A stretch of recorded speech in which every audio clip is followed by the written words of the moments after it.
Bonjour à tous et bienvenue dans ce nouvel épisode de Soyez curieux. Aujourd'hui, nous allons aborder un sujet extrêmement important et sensible, les violences faites aux enfants. En avril 2020, pendant le premier confinement, une initiative courageuse a vu le jour. C'est à cette période que Emma Etienne a fondé Speak, qui est une association dédiée à une mission cruciale, celle de libérer la parole des mineurs victimes ou témoins des violences physiques et ou sexuelles.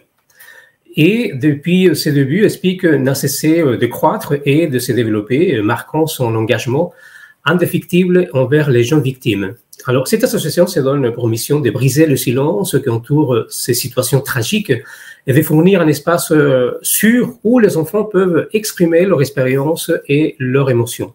On va explorer le travail et l'impact de cette association Speak.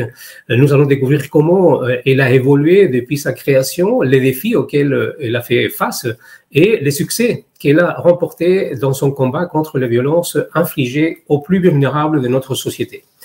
Si vous avez eu le réflexe et la chance d'acheter votre passe 3 jours pour Nolog au Festival, je vous précise que c'est complet depuis plus de 15 jours.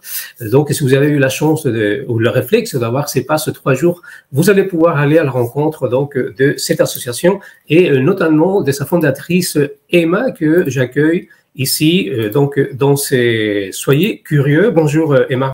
Bonjour. Alors, merci beaucoup d'avoir accepté cette interview à quelques jours donc, du Nolog au Festival. Tout est prêt pour le Nolog? Ouais, tout est OK, là, tout est prêt, c'est bon. Je viens de dire que vous avez créé cette association pendant le confinement. Comment est née cette idée? Qu'est-ce qui a fait que pendant le confinement, vous vous êtes dit « Ah, il faut lancer cette association ». Du coup, ce qui s'est passé, c'est que pendant le confinement, on entendait beaucoup parler de plein de sujets différents. Et il y a un sujet qui a vraiment très peu été abordé, c'est la question des jeunes qui étaient confiés à l'aide sociale à l'enfance.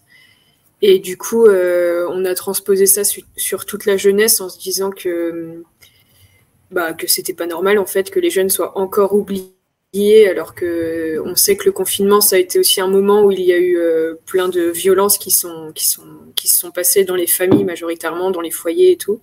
Et du coup, l'asso, elle est née comme ça, en se disant que peut-être que si les adultes voulaient pas donner la parole aux jeunes, peut-être que les jeunes allaient donner la parole aux autres jeunes. Et du coup, c'est comme ça que c'est né, quoi. Voilà. Alors, il faut préciser, donc je suis sur votre site web, là vous dites, si ça m'est arrivé, ça a dû arriver à d'autres et il faut que ça cesse. Oui, j'ai été victime de violences un peu diverses, mais ce qui est important de souligner quand même, c'est que Speak ne se base pas sur mon histoire, c'est-à-dire l'idée c'est que bien sûr on fait pas ça par hasard et aucun bénévole n'est là par hasard, hein, mais l'idée c'est qu'on a tous une expérience qui est différente et on associe toutes ces expériences et c'est pas que l'expérience de Emma qui fait que l'asso, je suis pas le centre du tout, quoi. Et quels sont les objectifs de Speak ? Alors du coup, les objectifs principaux, c'est de libérer la parole, mais surtout d'accompagner derrière, parce qu'on sait que la parole s'est libérée depuis un petit moment, mais que l'accompagnement derrière, il n'est pas forcément à la hauteur. Donc on essaye, nous, d'être dans un accompagnement à la hauteur des besoins des enfants et des jeunes d'ailleurs. Et c'est nous qui nous adaptons aux jeunes et pas à l'inverse. Donc on fait ça, et sinon on fait de la formation et du plaidoyer.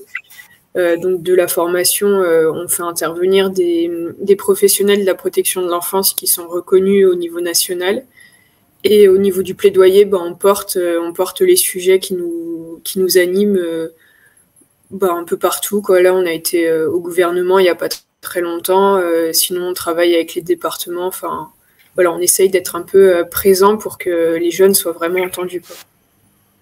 Alors, justement, est-ce que les jeunes, est-ce que les enfants, parce que j'ai entendu passer des histoires où des enfants qui avaient bien évidemment manifesté qu'ils avaient vécu des violences, on ne les croyait pas, en fait.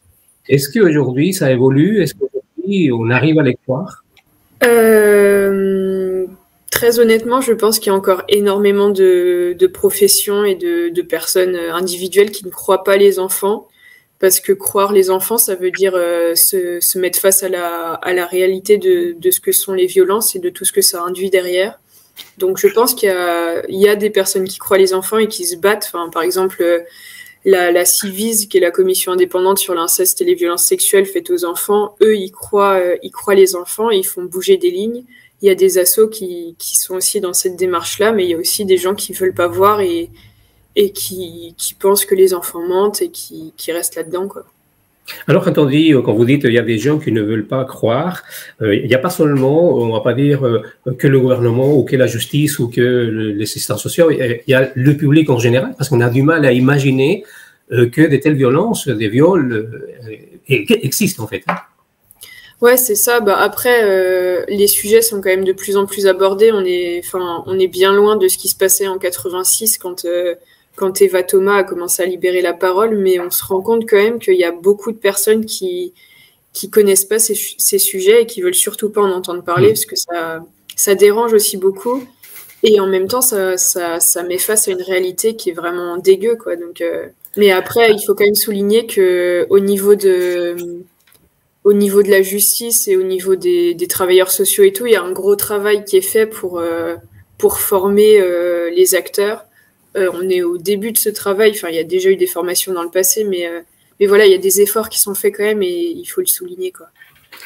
Emma, sur votre site, j'ai trouvé ça, donc plus de 50 000 mineurs sont victimes de maltraitance. On parle au niveau européen ou tout simplement de la France? Je crois que ce chiffre-là, c'est un chiffre national et c'est un chiffre qui est relativement bas parce que c'est ça, ce sont tous les enfants qui ont parlé et donc qui ont été entendus et on espère protégés. Mais il y a tous ceux qu'on n'entend pas et tous ceux qui n'ont pas encore parlé et ça représente des centaines de milliers d'enfants, je crois. Parce que en fait, les chiffres qu'on connaît là, c'est quand même un enfant sur 5 est victime de violences sexuelles. Ça veut dire que ça fait 3 enfants par classe de 30, enfin je crois que c'est ça. Donc ça veut dire que 50 000, on les atteint pas, quoi. Et sachant que les violences sexuelles, c'est pas les violences physiques ni les violences éducatives ordinaires, donc ça veut dire qu'il y a énormément de victimes et c'est dans toutes les classes sociales, c'est dans toutes les familles, dans toutes les villes, potentiellement chez vos voisins. Enfin voilà, c'est hallucinant, quoi. Et c'est un phénomène qui est pas nouveau, hein. Quels sont les défis auxquels vous avez été confrontés dans la mise en place puis le développement de votre association? Pas mal de défis en fait, parce que vu qu'on est une asso majoritairement de jeunes, il a fallu qu'on assoie un peu notre légitimité. Enfin, ça a été très compliqué de se faire entendre par les politiques publiques et tout ça, parce que généralement c'est plutôt les personnes qui ont déjà une expérience professionnelle et tout ça qui sont bien entendues et tout. Donc nous, on a fait tout ce travail de se faire une place en fait et de montrer que ce qu'on faisait c'était du sérieux, que c'était pas juste un délire entre potes. C'est vraiment quelque chose qui est construit, qui est pensé.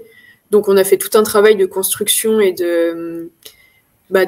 d'encadrement de l'asso. Donc ça a été des réunions, des nuits passées à penser le truc.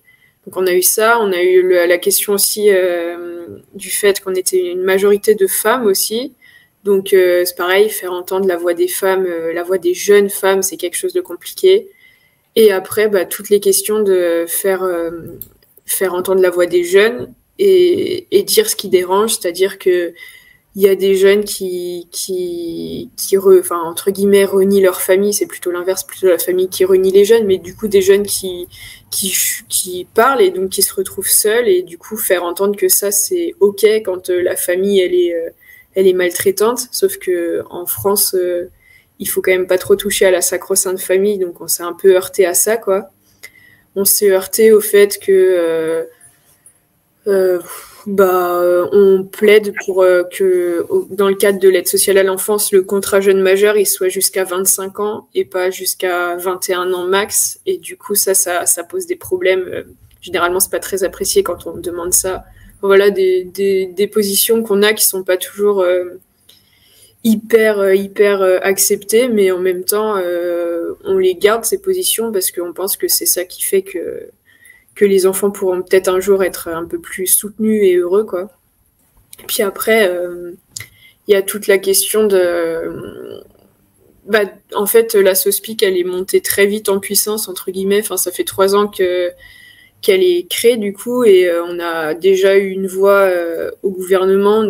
On travaille pas mal avec les secrétaires d'État et tout, et on a une visée un peu médiatique. Enfin, on est connu maintenant au niveau français, et ça a un peu posé problème à des personnes qui se sont dit mais d'où ils sortent ceux-là, ils sont pistonnés, enfin bref, alors que pas du tout, hein, vraiment, c'est le chemin qu'on a fait. Et surtout, c'est un phénomène qui existe, un phénomène qui fait mal. Parce que comment ça se passe? Parce que là, en fait, vous devez faire face d'une part à un public qui ne veut pas voir, d'une autre part au pouvoir public qui ont du mal à suivre, et puis également à pouvoir aider ces jeunes à se reconstruire. Ouais, bah du coup, comment ça se passe? On a plusieurs missions dans l'asso, donc il y a des bénévoles qui gèrent l'administratif, donc tout ce qui est question de subventions et tout. Il y a des bénévoles qui gèrent l'accompagnement, donc là ils sont formés, enfin tous nos bénévoles accompagnants sont formés au recueil de la parole et aux signes à repérer chez les jeunes. Donc ces bénévoles-là, ils fonctionnent beaucoup en faisant des sorties avec les jeunes et en créant des activités, des groupes de parole et tout ça. Donc ça, c'est l'accompagnement. Après, on fait un accompagnement sur mesure selon le jeune qu'on a en face de nous. Enfin, on n'a pas un accompagnement type. On a bien sûr des lignes directrices. On plaide pour que chaque jeune puisse avoir un suivi psy, puisse avoir un avocat, puisse... Enfin voilà, mais on s'adapte aussi aux jeunes. On s'adapte aussi aux jeunes qui ne veulent pas de ça et qui ne se sentent pas prêts. Enfin, il y a aussi plein de jeunes qui n'ont pas confiance, donc on l'entend. Et après, on a nos bénévoles qui portent et qui construisent le plaidoyer de l'asso. Et là, c'est plutôt on appelle ça un peu les ingénieurs, dans le sens où c'est de l'ingénierie sociale en fait. C'est qu'il faut faire émerger la parole et il faut faire émerger les problématiques. Et à partir de ces problématiques, on crée un plaidoyer qui puisse être entendu et on espère repris après au niveau national, quoi. Donc il y a tout ce boulot-là et ce qui est important de souligner, c'est que pour l'instant, on n'a que des bénévoles dans l'asso, donc il n'y a pas de salariés. Donc on a aussi nos vies à côté et du coup, c'est beaucoup de travail, quoi. Est-ce que parmi vos défis, vous êtes déjà tombé face à des situations du style des personnes qui non seulement ont du mal à croire, mais qui en plus vont dire mais vous exagérez, c'est du n'importe quoi. Ouais, carrément. Bah oui, bah ça, je pense qu'on on en a un peu tous les jours, je pense, des messages comme ça de gens qui nous disent non, mais c'est pas possible. Vous exagérez, oui. Enfin, vous êtes trop dans le. Enfin, vous voyez le mal partout et tout, alors qu'en fait. C'est pas la vérité d'ailleurs, on voit pas vraiment le mal partout, on est juste conscient qu'il y a beaucoup de violence et qu'il y a beaucoup d'inégalités aussi de traitement selon les départements et tout. Donc en fait, dire la vérité, c'est pas être dans l'exagération, c'est être dans le juste. Mais par exemple, pour donner un exemple concret, on avait eu une interview sur RCF, donc c'était en juin 2022. Et en fait, en direct, quelqu'un appelle et dit mais vous vous rendez compte, est-ce que vous n'avez pas l'impression un peu de faire une chasse à la sorcière vous êtes vraiment en train de chercher les pédocriminels partout, mais faut arrêter. Enfin bref. Et en fait, déjà, c'était un peu bizarre de dire ça, parce que les chasses à la sorcière, les sorcières dans le passé, c'était quand même pas des personnes complètement... dans le féminisme et tout, les sorcières, c'est plutôt des icônes, en fait. Mais bon, bref. Et du coup... Donc oui, il y a des gens qui nous disent qu'on va trop loin et qu'on essaye trop de faire sortir des paroles qui ne seraient pas sorties si on n'avait pas été là, mais en même temps, bref. Donc oui, bien sûr, on se heurte à tout et on s'en prend un peu plein la figure, quoi. Oui, alors je ne sais pas si, parce qu'on n'a pas préparé cette interview, hein, c'est vraiment improvisé. Je ne sais pas si vous avez entendu parler donc de ce film Son of Freedom, qui est sorti le 4 juillet aux États-Unis et qui a fait vraiment des milliers et des milliers d'entrées. Si je ne me trompe pas, c'est un film qui n'est toujours pas arrivé en France, en tout cas, il n'est pas programmé. Alors, je suis tombé sur un article du journal Le Parisien et là, on parle de complosphère. C'est pour ça que je posais la question. Si vous rencontrez des personnes qui effectivement vous disent que vous exagérez. Alors ce film et surtout cet article considère que ce film, c'est un film complotiste. On a l'impression qu'une fois qu'on lit cet article, on a l'impression qu'il ne se passe rien. C'est-à-dire qu'il n'y a pas de trafic d'enfants, il n'y a pas de pédophilie, etc., des pédocriminels et tout ça. Est-ce que vous avez déjà entendu parler de ce film et est-ce que vous avez un avis par rapport à ça? J'en ai entendu parler, alors je l'ai pas vu, donc je peux pas. Oui, parce qu'il n'est pas arrivé, hein, oui. Ouais, il n'est pas arrivé, puis enfin bon, bref, j'en ai entendu parler. Effectivement, il y a pas mal de gens qui disent que c'est un film complotiste et qui va trop loin. Mais il faut pas oublier que dans la pédocriminalité, il y a aussi la cyberpédocriminalité, par exemple, et il y a aussi des réseaux pédocriminels. Et en fait, quand on va un peu creuser là-dedans, comme le fait par exemple Carl Zero ou comme l'ont fait Arnaud Gallet, enfin beaucoup de personnalités reconnues, en fait, on se rend compte qu'il y a beaucoup de réseaux pédocriminels et il y a aussi énormément de cyberpédocriminalité. Et en fait, alors ça va être un peu polémique ce que je vais dire, mais généralement les personnes qui prônent le complotisme et qui disent ouais non mais ce que vous faites c'est voir le mal partout et c'est faire des liens qui sont pas faisables, c'est généralement les personnes qui ont soit des choses à se reprocher, soit du saucisson devant les yeux et qui veulent rien voir, quoi. Donc, je pense, enfin, je verrai ce film et je me ferai un avis. Peut-être que ça va trop loin ou j'en sais rien, mais je pense qu'il faut pas oublier que il y a vraiment des organisations qui font du trafic d'enfants, qui font du trafic d'êtres humains et qui font aussi du viol en série, enfin voilà, donc ça existe en fait et c'est peut-être pas la majorité des cas de pédocriminalité, mais il y en a quand même et il faut pas les oublier ces enfants-là parce que c'est des personnes qui vont avoir du mal à s'en sortir, quoi. Ouais. Je vous remercie de votre témoignage parce qu'effectivement, ça vient de quelqu'un qui connaît le sujet, quelqu'un qui a créé cette association, donc comme vous, Emma, puisqu'effectivement, on a du mal à croire, on a du mal à... Et surtout, là, vous avez cité Car et Zéro. J'invite les personnes qui vont regarder cette vidéo et écouter l'émission de radio, vraiment à aller sur Internet parce qu'il y a énormément des reportages où on peut se rendre compte effectivement que ça existe. Emma, quelles sont les choses les plus sympathiques, rigolotes que vous avez pu vivre? Parce qu'il n'y a pas que des mauvaises choses dans votre association, hein?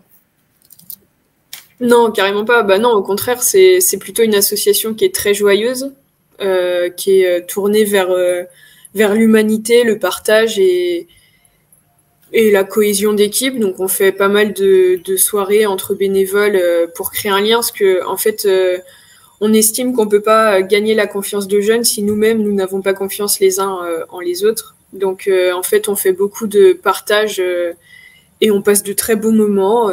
Par exemple, sur les festivals, quand on a un stand, c'est généralement des jours des jours heureux, quoi. C'est très cool. Et puis, faut pas oublier que les moments qu'on vit quand on recueille la parole des jeunes ou quand on se heurte à des personnes qui ne veulent pas entendre ou qui nous remettent en question par rapport à notre légitimité et tout, c'est des moments qu'il faut aussi traiter dans le sens où si on reste seul avec ça, on va pas s'en sortir et on va plus aider personne. Donc, on a tout un côté de supervision et puis on rigole aussi de tout ça parce que on pense que le rire, c'est quand même, ça fait partie aussi des choses qui permettent de tenir au niveau de la vie, quoi.